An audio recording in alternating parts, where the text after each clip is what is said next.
Researchers followed over 5,000 kids from birth to age 24. The children at age 9 who had the highest levels of insulin resistance were 5 times more likely to develop a psychotic disorder by the time they were 24. Holy cow. We're talking 500% increased risk. Man. This is not trivial. This is like slap in the face. This is a stronger connection than genes.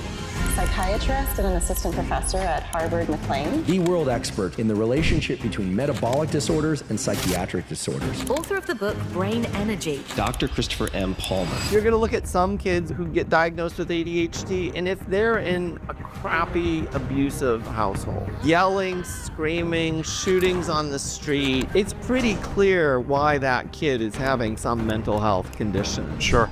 We've got a tripling in ADHD diagnoses since 2010. Those poverty-stricken, abusive households have not tripled. What is the main thing that is driving depression, anxiety, ADHD, bipolar? What is the main root cause of those things? At the end of the day, it is.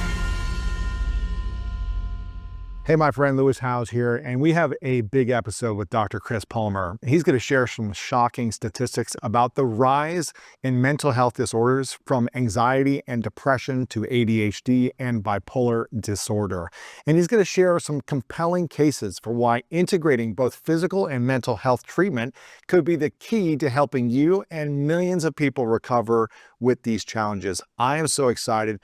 If this is powerful for you, make sure to like this video, leave a comment on your biggest takeaway, and click the subscription button right below so you stay notified on all the top experts we have on this show moving forward. We are very excited for you to keep growing and evolving here at the School of Greatness as we continue to learn as well. So click the subscription button, stay notified, and without further ado, let's dive in. Welcome back, everyone, at the School of Greatness. Very excited about our guests. We have the inspiring Dr. Chris Palmer in the house. Thank you so much for being here. Thank you for inviting me. Very excited about this because you have incredible credentials, Harvard psychiatrist, trained researcher, and you are helping people overcome one of the biggest challenges in the world right now, which is understanding mental health, anxiety, PTSD, all these different things that are related around mental health. And it seems like the rise of mental health symptoms have exponentially grown in the last decade. And it seems like people are more medicated than ever before, and it's making them sicker, not better. And as a Harvard-trained researcher and psychiatrist who also has prescribed people medication over the years, it seems to me like you found new ways to help heal mental health disorders.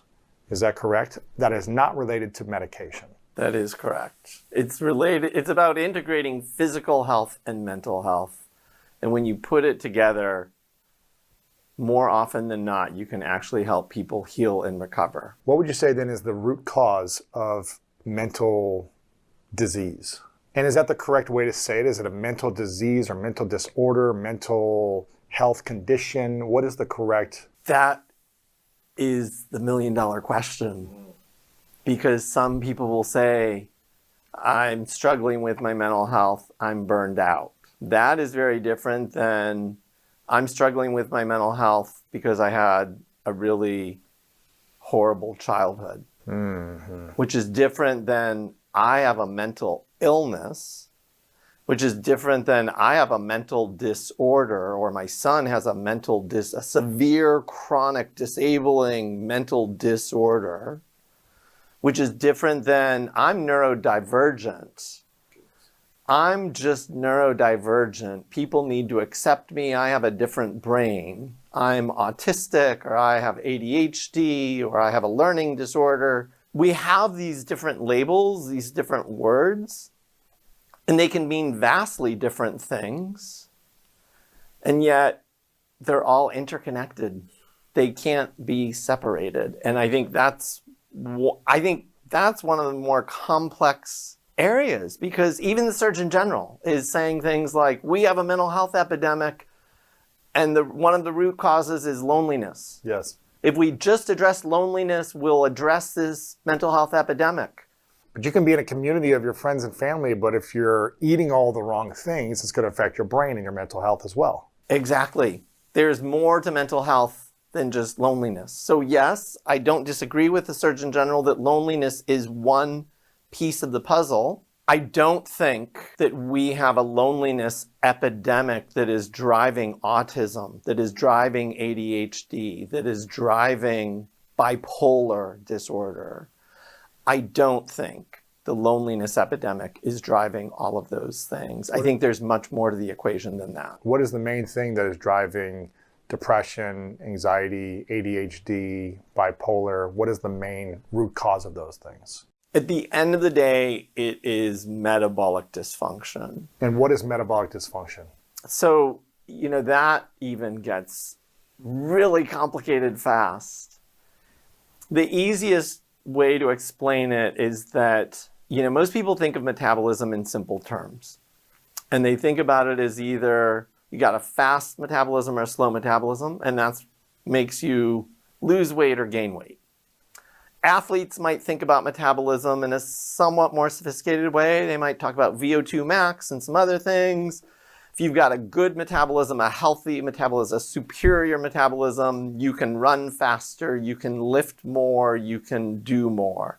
You have endurance.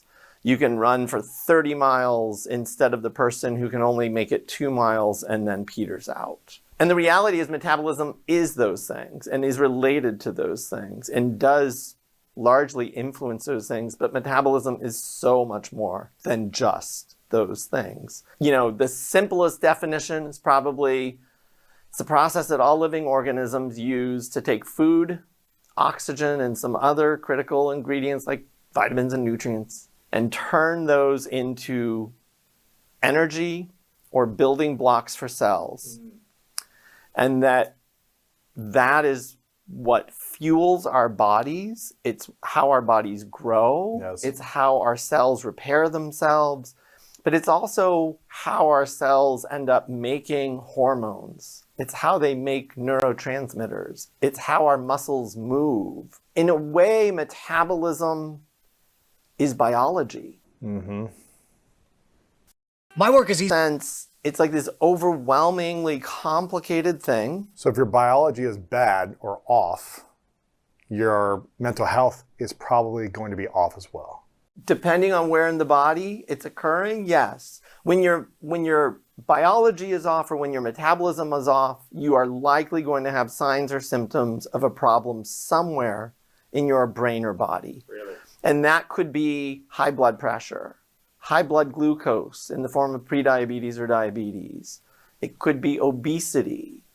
It could be depression or anxiety or ADHD symptoms or seizures or Alzheimer's disease. It spans all of those.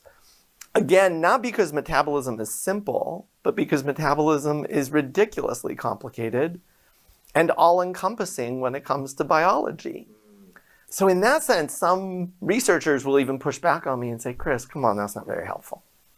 If you're saying that all of this is related to biology, then that doesn't really help us much. But if once you see this big picture and you see these different puzzle pieces and how they all fit together, you can actually come up with shockingly revolutionary treatments sometimes for people with mild mental health conditions all the way to severe, crippling, disabling mental health conditions. And at the same time you're helping them improve their mental health, you can help them achieve a healthy weight and lower their blood pressure and live longer and live healthier.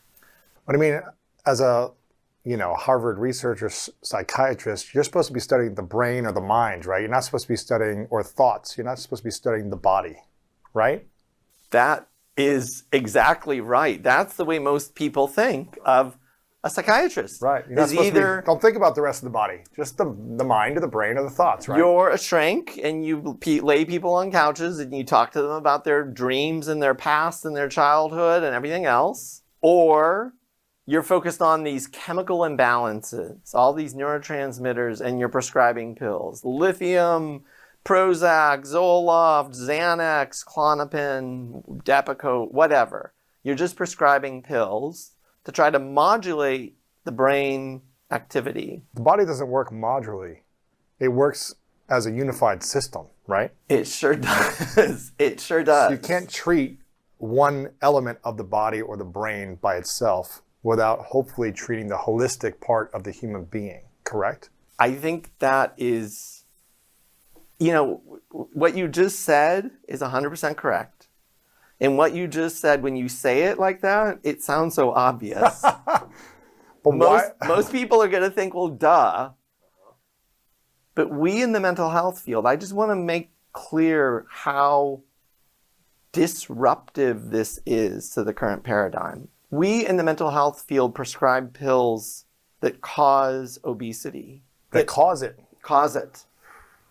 We give people pills and they gain 100 pounds in 1 year. Really? At the same time, they have dramatic increase in cardiovascular risk factors. They develop prediabetes or diabetes. And at least in the elderly, some of the medications we prescribe cause premature death. Wow. And this is not like conspiracy theory stuff. These warnings are all listed on the package inserts issued by the FDA. That side effects may include Yes. Weight gain, diabetes, cardiovascular risk. So people know that these side effects are most likely going to happen and they take it anyways. They take it anyways because that's what the doctors are telling them they need. And they probably have lived in a lot of pain and suffering for so long that they want some relief also. They're desperate. Yeah. They're desperate. And they are, in extreme cases, lives are ruined. Families are ruined also. Lives are ruined. So this broken, vulnerable family, whether it's your parents, your spouse, your children, take this vulnerable human being to a doctor and say, please, I'm begging you, help us. Right. And the doctor says, we're going to use these pills. And these pills are going to help your symptoms. They are antipsychotics. They are mood stabilizers. They are antidepressants. They are whatever. And again, not all of the pills have the same side effects. So I'm not here to berate psychiatric meds altogether. I think psychiatric meds can save people's lives. I think some people really benefit from them.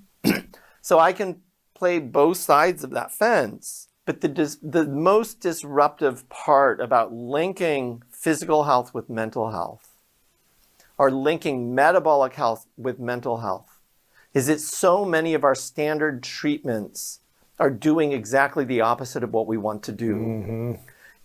And that needs to change.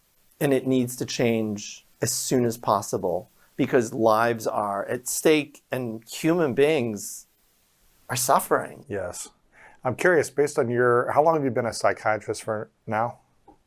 29 years. Almost 30 years. Almost 30. 3 decades. You've probably seen a lot of changes over the last 3 decades. How many, in your opinion, how many people in America or in the world who you think are on mental health drugs, some type of mental health related drug, actually don't need to be on them if they take other intervention approaches through the things that you're talking about, the health and wellness, the right foods, the right sleep? How many people would you think don't need to be on those drugs if they intervene in a different way? Is it 10% that don't need them? Is it 90%? Is there only, what's the percentage? It's a really important question. And the real answer is I'm kind of wildly guessing. Yeah. But I'll at least share with you the basis for my wild guess. At best, it's maybe 20%. Don't need them. 20% who do need them. 20% who do. 80% who probably could get by if we as society take a different stance and use different strategies Wow. for human health care, integrating physical health and mental health. Wow. And the reason I say that is because the rates of many mental disorders are at all-time ever recorded highs.